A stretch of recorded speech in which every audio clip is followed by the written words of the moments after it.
Jsem nezapl zvuk, takže nemáme zvuk, takže to bude němý film z titulky. Teď je dobré.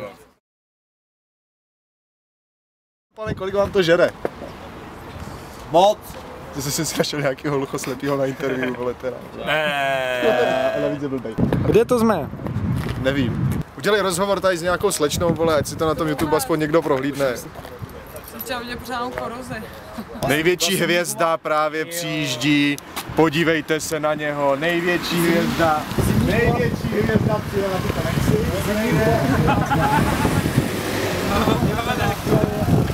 To je Aleš a jeho Porsche s motorem z dodávky. Super. To má nejradši, když mu řekneš, že to není Porsche. Už to nejede. To nejede? No, dneska jsem o tom přemýšlel, že už z takový ty doby, kdy jsem byl mladý, no, skočil jsem do auta. Kurva, co s tím je? Jo. Takže to docela mrzí, že už to nedokážu zažít, takovýhle, jo. Tak si do toho sedni.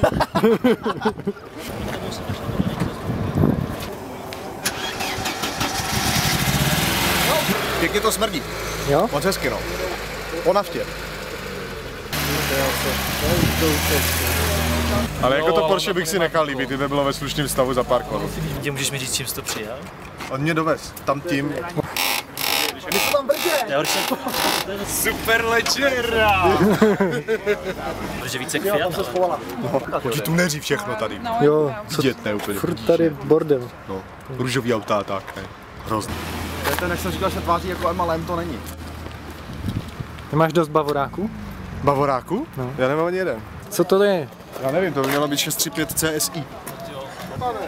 Čau. Máš nějakou mezeru, že tam jste... Ale jakmile prostě se to kupuje... No protože to není SUVčko, že když to není SUVčko, tak ne. No. To Tak jiný, co, kupuješ no. to? Jo? Dáš mu za to tu 20? Jo?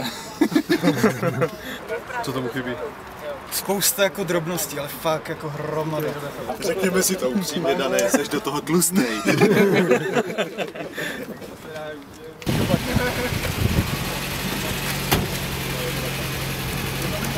Podívej, sáp, podívej, jak to hezky nejede. Co je? Tak jsem otevřel kapotu, že? Krachla fabrika, už nejezdí ani ty auta, co vyrobila. Budka? Dám si koláč. Úplatky. Co je v tom koláči? Rybíz? Co je v rybízu? Neberte ty úplatky. Ne.